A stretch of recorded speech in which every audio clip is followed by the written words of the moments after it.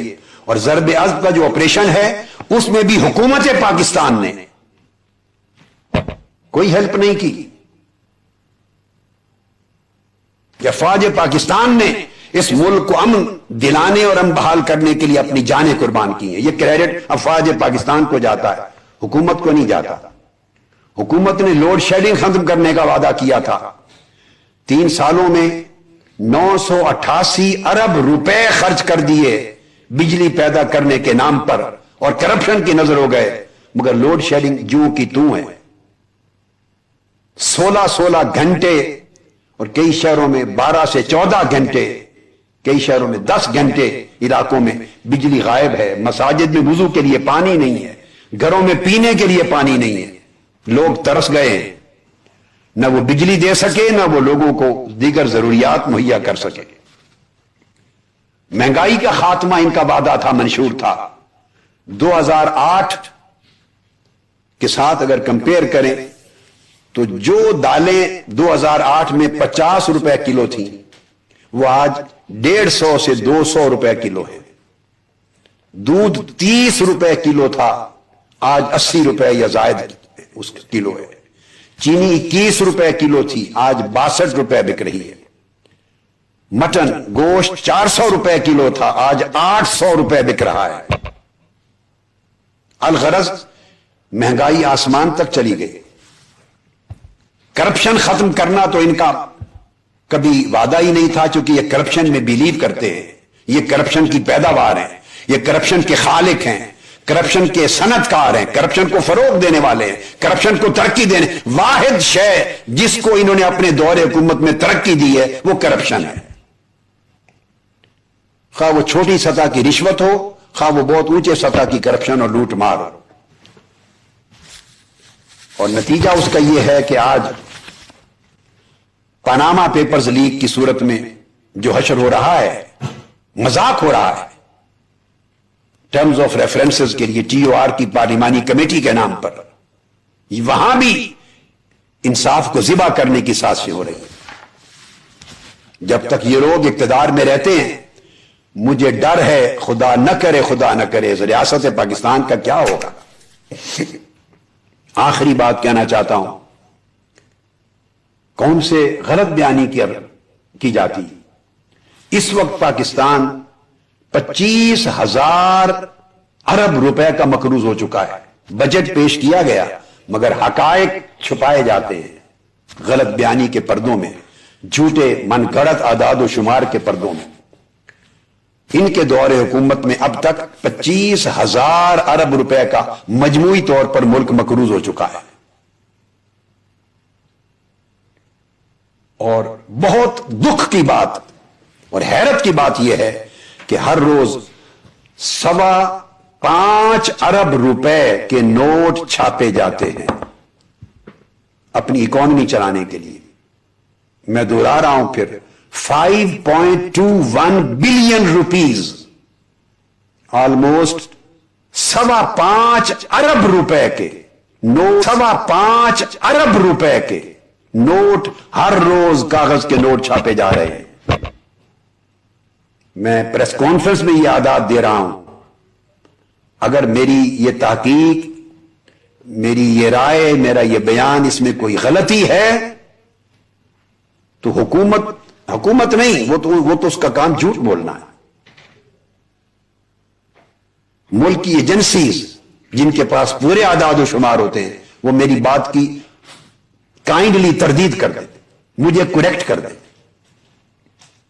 اور اگر اس کی تردید نہیں ہوتی تو آپ اندازہ کر لیں اس ملک کا مستقبل کیا ہوگا، اس ملک کی بقا کا عالم کیا ہوگا، جس کی حکومت جھوٹ بول کر لوگوں کو کیا معاشی ترقی کی طرف لے جا رہے ہیں۔ 5.25 ارب روپے کے نوٹ ہر روز چھاپ رہی ہے۔ اگر خدا نہ خواستہ یہ لوگ رہ گئے، اور اللہ پاک ان کو نہیں رہنے دے گا، اللہ اس ملک کی حفاظت کرے گا انشاءاللہ تعالی۔ اگر اگلا سال انہوں نے گزار لیا تو اگلے سال اس ملک کے اوپر مجموعی قرضہ